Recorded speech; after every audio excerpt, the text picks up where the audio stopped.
এমন একটা সংবিধান বানাই যেন সবাই খুশি থাকে। হিন্দুদের প্রধান, খ্রিস্টানদের প্রধান, মুসলমানদের প্রধান, তারপরে বিএনপির প্রধান, জামাত ইসলামের প্রধান, তারপরে হেফাজতে ইসলামের প্রধান, চরমনাইর প্রধান, সব প্রধানকে রাখছে না? কথা কয় না? কি চলতেছে? সংবিধান সংস্কার। কেউ সংবিধান, মুসলমানের সংবিধান তো একটা, কোনটা? আল্লাহ প্রদত্ত আল কোরআন। আল্লাহ তাআলা আসমান থেকে যতগুলো কিতাব পাঠাইছেন, যেই কিতাব যেই সময়ের জন্য পাঠাইছেন, ওই সময়ে যারা দুনিয়াতে ছিল তাদের জন্য অলঙ্ঘনীয় সংবিধান, সেটা পরিবর্তন করার কোনো সুযোগ নাই। তাওরাত, জবুর, ইনজিল, কোরআন, বড় বড় 4টা, ছোট ছোট 100টা সহিফা, যতগুলো আল্লাহ আসমান থেকে নাজিল করছেন, প্রত্যেকটা আসমানি গ্রন্থ। তাহলে 104টা আসমানি গ্রন্থ, এগুলো প্রত্যেকটা 160টাই আসমানি সংবিধান। সর্বশেষ কোরআন আসমানি সংবিধান, এখানে কোনো পরিবর্তন হবে না।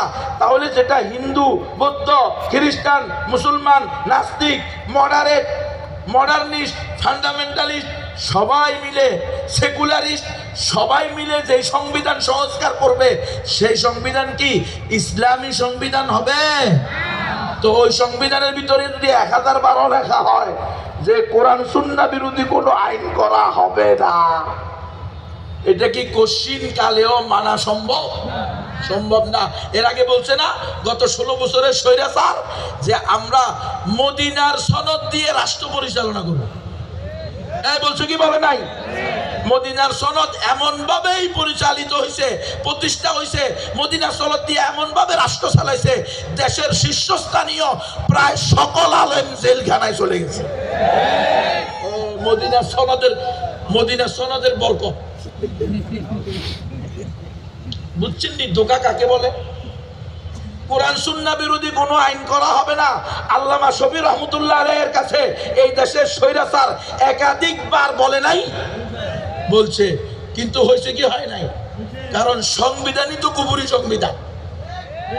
যে সংবিধান উপরে হিন্দু, বৌদ্ধ, খ্রিস্টান, নাস্তিক, মুরতাদ, বেঈমান সবাই খুশি থাকে, ওই সংবিধান কি আল্লাহ প্রদত্ত সংবিধান হইতে পারে? আল্লাহ প্রদত্ত সংবিধানে সবাই খুশি থাকবে না, এটাই স্বাভাবিক।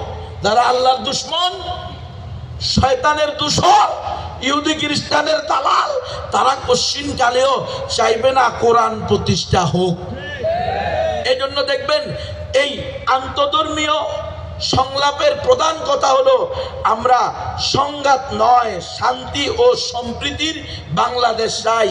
ধর্মে ধর্মে ভেদাভেদ নাই, বর্ণে বর্ণে ভেদাভেদ নাই, লিঙ্গে লিঙ্গে ভেদাভেদ নাই। ধর্মের কারণে শ্রেষ্ঠত্বের কথা বলবেন না। ধর্মভিত্তিক শ্রেষ্ঠত্বের ঘোষণা দিলে আপনি হয়ে যাবেন উগ্রবাদী, আপনি হয়ে যাবেন জঙ্গিবাদী, আপনি হয়ে যাবেন সন্ত্রাসী। ধর্মের ভিত্তিতে শ্রেষ্ঠত্ব দেওয়ার কোনো সুযোগ নাই। এলো আন্তধর্মীয় সংলাপের প্রধান কথা। সকল ধর্মের মর্মবাণী, মর্মকথা, সবার ঊর্ধ্বে মানবতা।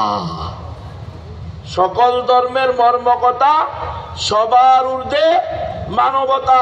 যেহেতু মানুষ, হিন্দু হইলেও মানুষ, বৌদ্ধ হইলেও মানুষ, খ্রিস্টান হইলেও মানুষ, মুসলিম হইলেও মানুষ, শাতিমুর রসুল হইলেও মানুষ, মুরতাদ হইলেও মানুষ। বাস মানুষ হইলেই তাকে আপনি সম্মান করবেন, শ্রদ্ধা করবেন, ভালোবাসবেন। বলেন, ইসলাম কি মানুষ হইলেই ভালোবাসতে বলে? তাহলে ইসলাম কেন বললো ওয়াবাদা বাইনানা ওয়া বাইনাকুমুল আদাওয়াতু ওয়াল বাগদা ওয়াবাদা, তোমাদের সাথে আর আমাদের সাথে চিরশত্রুতা, চির দুশ্মনী। কে বলছে? কোরআন বলছে। কোরআন, আমি না, কোরআনের কথা। ইয়া আইয়ুহাল্লাযীনা আমানু লা তাত্তাখিযুল ইয়াহুদা ওয়ান নাসারা আউলিয়া বাযুহুম আউলিয়াউ বায। এই মুসলমানেরা, এই মুমিনেরা, এই ইমানদারেরা, তোমরা ইহুদি খ্রিস্টানদেরকে তোমাদের অন্তরঙ্গ বন্ধু হিসেবে গ্রহণ করিও না। তারা যতই সম্প্রীতির কথা বলুক, যতই ভালোবাসার কথা বলুক, যতই ধর্মে ধর্মে ভেদাভেদ নাই মিছিল দিক, যতই তারা সাম্প্রদায়িক সম্প্রীতির হ্যান্ডবেল আর লিফলেট আর বিলবোর্ড দিয়ে দেশ ভরে ফেলুক, কশ্চিন কালেও তারা নিজেরা সাম্প্রদায়িক সম্প্রীতিতে বিশ্বাসী না। তারা যদি প্রকৃতপক্ষে সাম্প্রদায়িক সম্প্রীতিতে বিশ্বাসী হইতো, তাহলে মায়ানমারে আর আরাকানে বৌদ্ধদের দ্বারা মুসলমানরা নির্যাতিত হইতো না।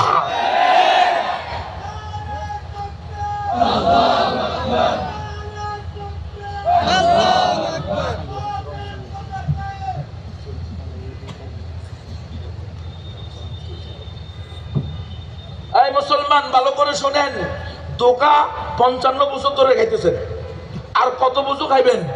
এই গণতন্ত্রের পিছনে পড়ে থেকে দেখেন।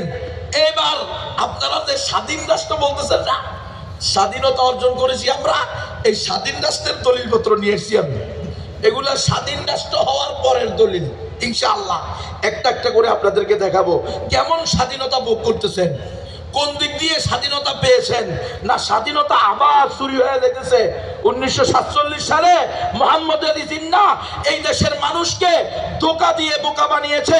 কোরআন তুলে এভাবে বলেছে এই দেশের সংবিধান হবে কোরআন।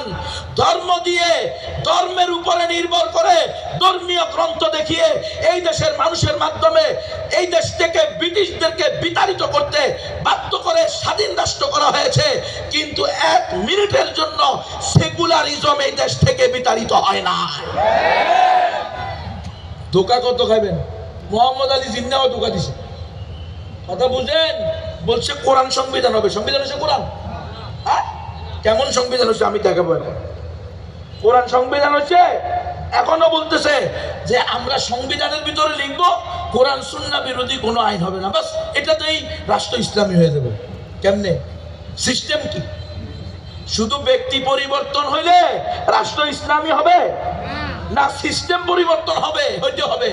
এই সিস্টেমটাই তো কুফরি সিস্টেম, এই সিস্টেমটাই তো শিরকি সিস্টেম। কখনো দিল্লি, কখনো ওয়াশিংটন, ঘুরে ফিরে সেকুলারিজম। এই সিস্টেমে ইসলাম আসবে না, এই সিস্টেমে সেকুলারিজম আসবে, এই সিস্টেমে নাস্তিক্যবাদ প্রতিষ্ঠা হবে। কত ভয়ঙ্কর! সারা দুনিয়াতে তারা মুসলমানদের, তাহলে শামে মুসলমানরা কাদের দ্বারা নির্যাতিত? আফগানিস্তানে গত 40 বছর মুসলমানদেরকে কারা নির্যাতন করছে? সোমালিয়াতে, ইয়েমেনে, মালিতে মুসলমানদের উপরে কারা নির্মম নির্যাতন চালাইতেছে? তারা না সম্প্রীতিতে বিশ্বাসী, তারা না সকল ধর্মের মর্মবাণী, মর্মকথা, সবার উপরে মানবতা, এই স্লোগান দাতা। তাহলে শামের মুসলমানরা, সিরিয়ার মুসলমানরা, ইরাকের মুসলমানরা, এরা কি মানুষ না? তো এদের প্রতি মানবতা কই? এরা বলবে মানবতা, সম্প্রীতি, কিন্তু এদের টার্গেট, মাকসাদ, গুলির নল শুধু ইসলামের প্রতি।